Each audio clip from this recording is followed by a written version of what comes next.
कमल से हम लोग सुने थे बच्चे भगवान का स्वरूप ही है और बच्चे का हृदय में जो आज गीता प्रवेश कर गया है और इन श्लोकों को जब सुनाएंगे तो कहीं अगर त्रुटि हो तो बच्चे को आशीर्वाद देते हुए उनका मनोबल बढ़ाइएगा।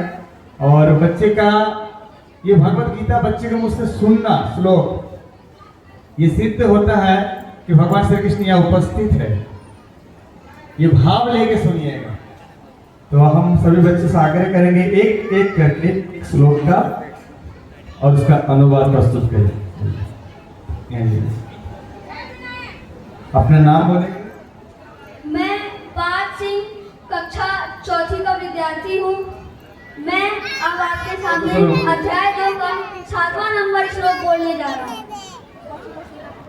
अर्जुन श्री कृष्ण से कह रहे हैं कि कर्पण्य दोषो उपहस्त भावो प्रच्छामि त्वाधर्म सम्मूढ़ चेता यश्रेयश अनिश्चितम ब्रूहि तन्मे शिष्यते अहम शादि मातम प्रपन्नम।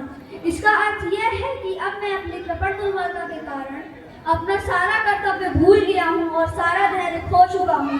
अब मैं ऐसी अवस्था में आपसे पूछ रहा हूँ कि जो मेरे लिए श्रेष्ठकार हो उसे निश्चित रूप से बताएं। अब मैं आपका शिष्य हूँ और आपका शरणागत हूँ, कृपया मुझे उपदेश दें।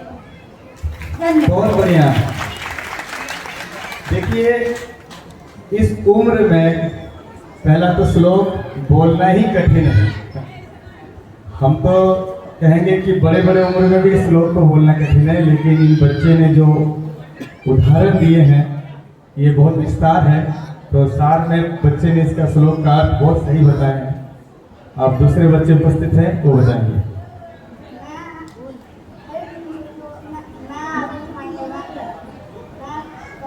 का छात्र हूँ। मैं आपके सामने अध्याय 2 का 14 नंबर श्लोक कहना चाहता हूँ।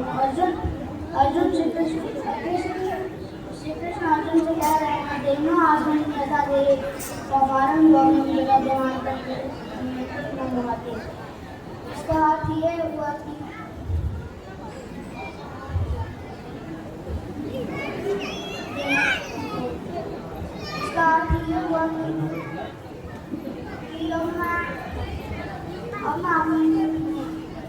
भूल गए।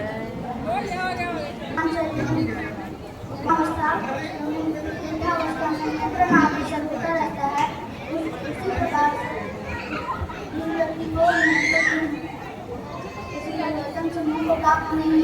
मेरा नाम दीक्षित सोनी है।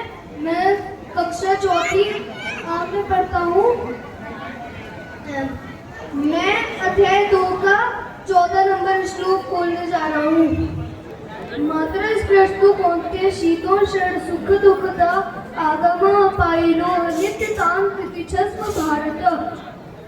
अब मैं अर्थ बोलने जा रहा हूँ। हे कुंती पुत्र, हे कुंती पुत्र, सुख तथा दुख का क्षणिक उदय तथा कार्यक्रम में उनका तंत्र धारण होना सर्दी तथा गर्मी की ऋतुओं के आने जाने के समान है। हे भरतवंशी, वे इंद्र भूत से उत्पन्न है और मनुष्य को चाहिए कि अविचल भाव से उनको सहन करना सीखे। अरे बोल, बहुत बढ़िया। आइए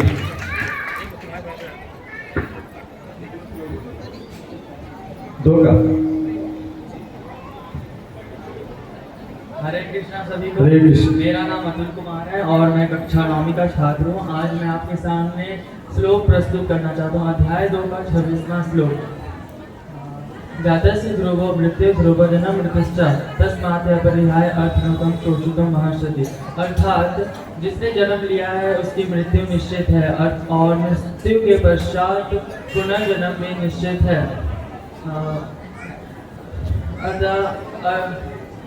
अपरिहाय कर्त पालन में कोई शोक नहीं करना चाहिए। धन्यवाद।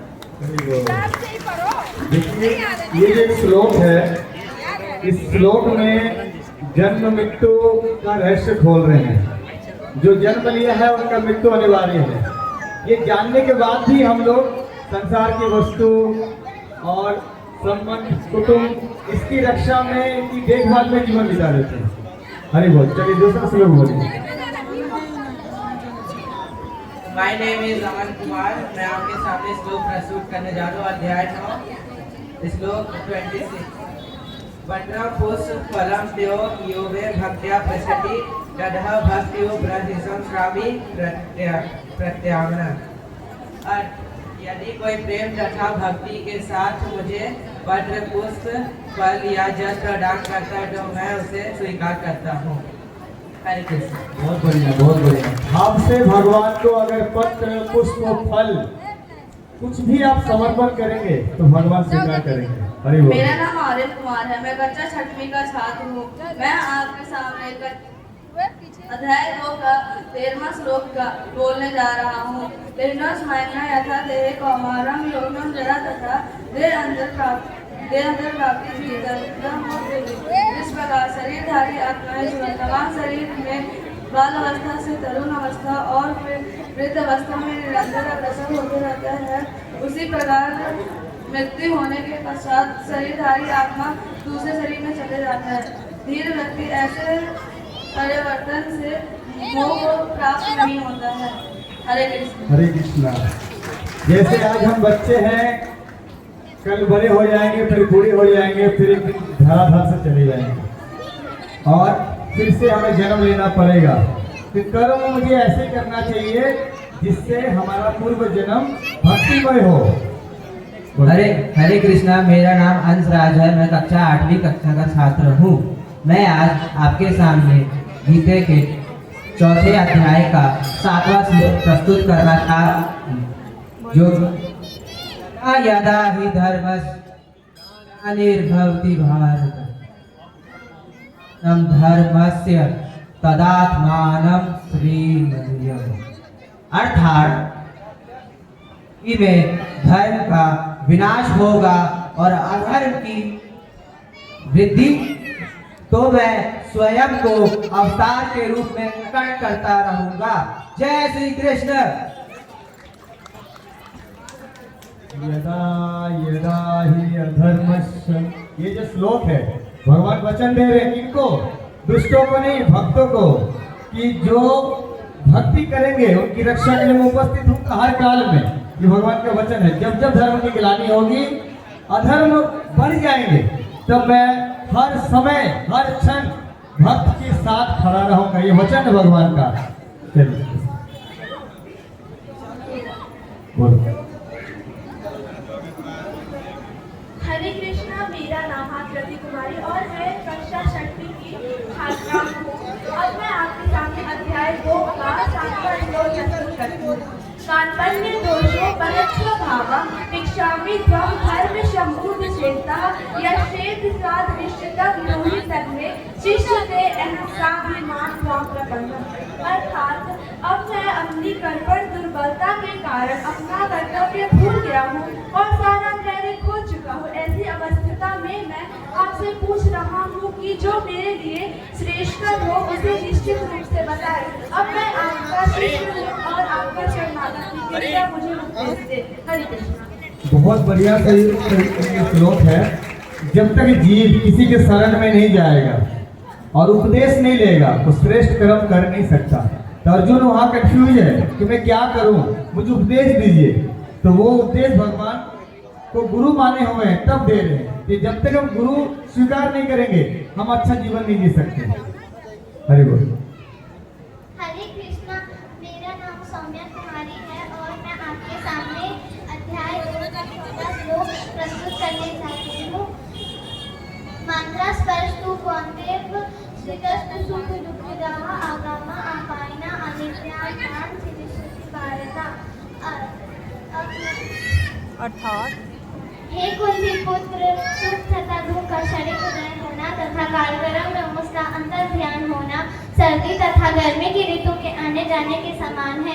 हे भरतवंशी, इंद्र बोझ से उत्पन्न होते उसे मनुष्य को चाहिए कि अविचल भाव से सहन करना सीखे। हरि बोल। बहुत बढ़िया, बहुत सुंदर। जब तक सुख दुख को सहन नहीं करेंगे तब तक हम इस धराधाम में ये समझ नहीं पाएंगे कि भैया सुख दुख से ऊपर भी कोई वस्तु है। सुख दुख आनी जानी है, लेकिन हमें सुख दुख से ऊपर उठ के परम आनंद तक पहुंचना है। बोलिए। मेरा नाम अवंतिका कुमारी है।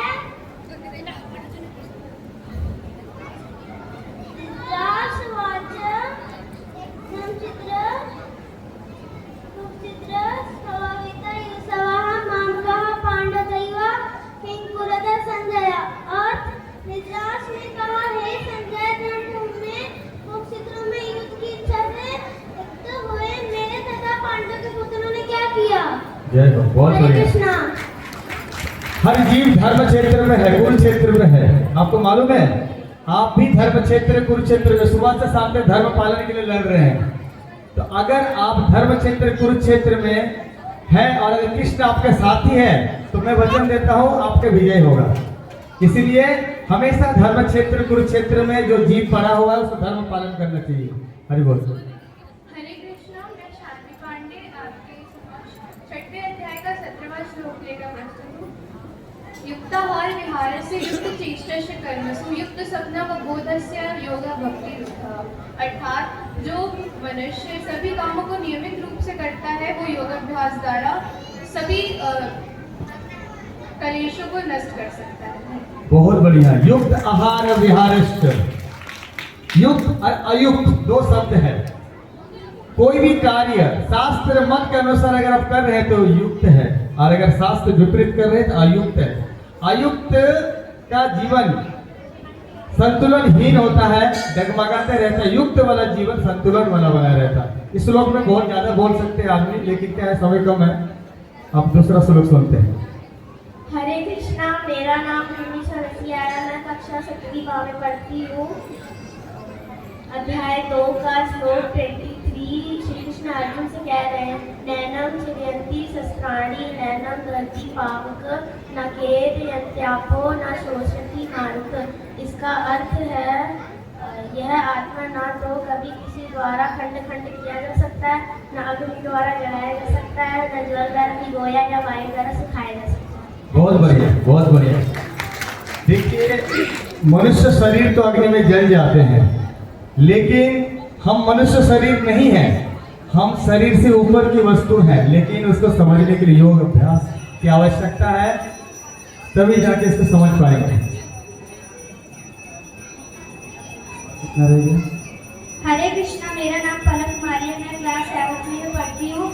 अध्याय 2 का 20वां श्लोक श्री कृष्ण अर्जुन से कह रहे हैं कि न जयते में हते वादक राचिश अंगाय भूता भविता वानंद भूले अजो नित्य शासक अहम पुराणो न हरते हनुमान शरीरे। अर्थ, आत्मा के लिए किसी भी काल में न तो जन्म है न मृत्यु, वह न तो कभी जन्म है, न जन्म लेता है न जन्म लेगा। वह जन्म नित्य शासक तथा अहम पुरातन है, शरीर के मारे जाने में मारा नहीं जाता। हरि बोल, बहुत बढ़िया। न हन्न माने हन्न तो शरीरे। आप एक चीज सोचिए, हम लोग दुख अशोक प्रकट करते हैं ना मर जाने पे, क्यों? क्योंकि देह समझते हैं एक दूसरे को। आत्मा ना कभी जन्मा है ना कभी मरेगा। ये बहुत गुप्त ज्ञान है, इसको समझने के लिए समय चाहिए। हरि बोल। हरे कृष्णा, मेरा नाम स्फूर्ति चौरसिया है, मैं क्लास 9th में पढ़ती हूँ। अध्याय 2 का 13वां श्लोक श्री कृष्ण अर्जुन से कह रहे हैं, देहो अस्मिता देहे कौमारम युवानम जरा तथा देहे अंतर प्राप्ति धीर तत्र नामोहजति। अर्थ, जिस प्रकार शरीरधारी आत्मा इस वर्तमान शरीर से बाल अवस्था से तरुण अवस्था में और फिर वृद्ध अवस्था में निरंतर आग्रसर होता रहता है, उसी प्रकार मृत्यु होने पर आत्मा दूसरे शरीर में चला जाता है। ऐसे ही व्यक्ति परिवर्तन होना नहीं चाहते। हरे कृष्ण। बहुत सुंदर। यहाँ बच्चे में बैठे हैं और बूढ़े में बैठे हैं, सबको मालूम है ये काल चक्कर घूम रहा, लेकिन फिर भी भक्ति नहीं करते, नाम जप नहीं करते, अन्ना भगवान के शरण ग्रहण करते हैं। ये लापरवाही है। जानते हैं कि ना मरेंगे, सब जानती हुई भी सिर्फ इस संसार के दृश्य में फंसे पड़े हैं। हरि बोल। हरे कृष्ण, मेरा नाम आस्था चौरसिया है। अध्याय 2 का 22वां श्लोक नत्वे न जाति वनेन जनाधिपा न च न भविष्यामि सर्वव्यापारिपा। ऐसा कभी नहीं हुआ कि मैं न रहा हूँ या तुम न रहे हो अथवा समस्त राजा न रहे हो या भविष्य में हम सब न रहेंगे। हरि बोल, बहुत बढ़िया। आइए।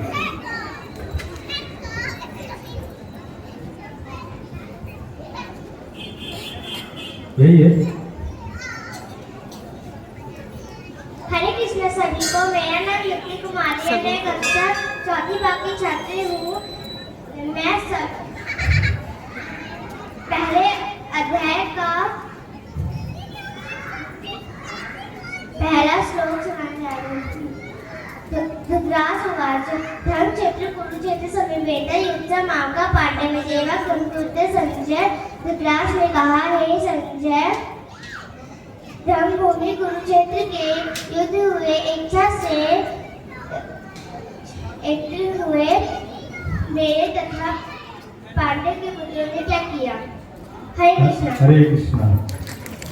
बहुत सुंदर। एक अद्भुत, मैंने जीवन काल में ऐसा देखा नहीं, लेकिन आज देख के बड़ा आश्चर्य लग रहा है।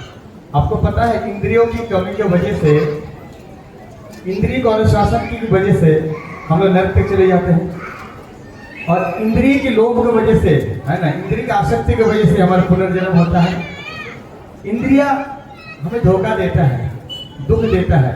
एक श्लोक है, दुखेषु न दुग्ना मना सुखेषु विगत स्पृहा बीते राग भय क्रोधा स्थिति धी मुनि उच्चते। जब मनुष्य दुख सुख को समझने लगता है मन से, कई ऐसा जीव है जो श्रवण नहीं कर पाते, कुछ ऐसा जीव है जो दर्शन नहीं कर पाते, लेकिन वो भी भगवान श्री कृष्ण को समझते हैं। ये साक्षात उदाहरण है। ये भगवान श्री कृष्ण को ये समझते हैं, महसूस करते हैं। हम जो बोल रहे हैं समझ पा रहे हैं ना? वाह, आपका आश्चर्य होगा, है ना। भगवान इसके हृदय में है। सुख दुख हर जीव फील करता है, अनुभव करता है, लेकिन सुख दुख से ऊपर नहीं उठ पाते, और उसके पीछे व्यवस्था करने में जीवन बीत जाते हैं। हर कोई सुख और दुख, है ना, इस दौर में फंसे हुए हैं।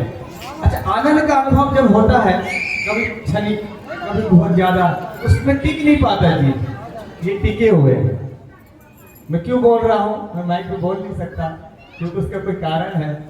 मैं महसूस किया इसको, और अद्भुत तो ये है कि गीता को समझ रही है, तो बहुत भाग्यशाली है।